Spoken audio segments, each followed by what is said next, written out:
तर रात्री बरोबर 12:30-1 वाजता त्या हॉटेलच्या कॉरिडॉरमधून अमितला कोणीतरी जोराचं पळतंय असे आवाज येऊ लागले।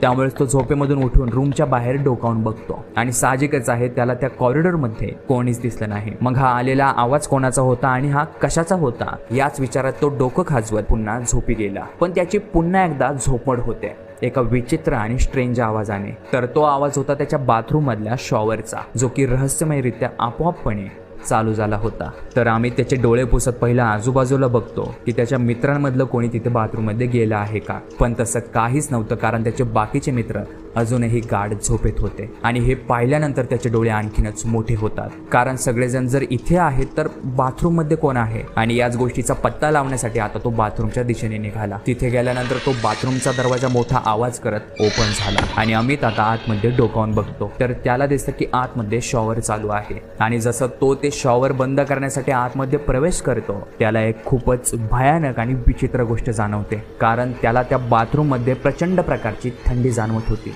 त्याला असं वाटलं की तो बाथरूममध्ये नाही घुसला तर कुठल्या तरी फ्रीजमध्ये घुसला की काय। त्याला त्या थंडीमध्ये एक भयानक प्रकारचा अज्ञात अघोरी स्पर्श जाणवत होता।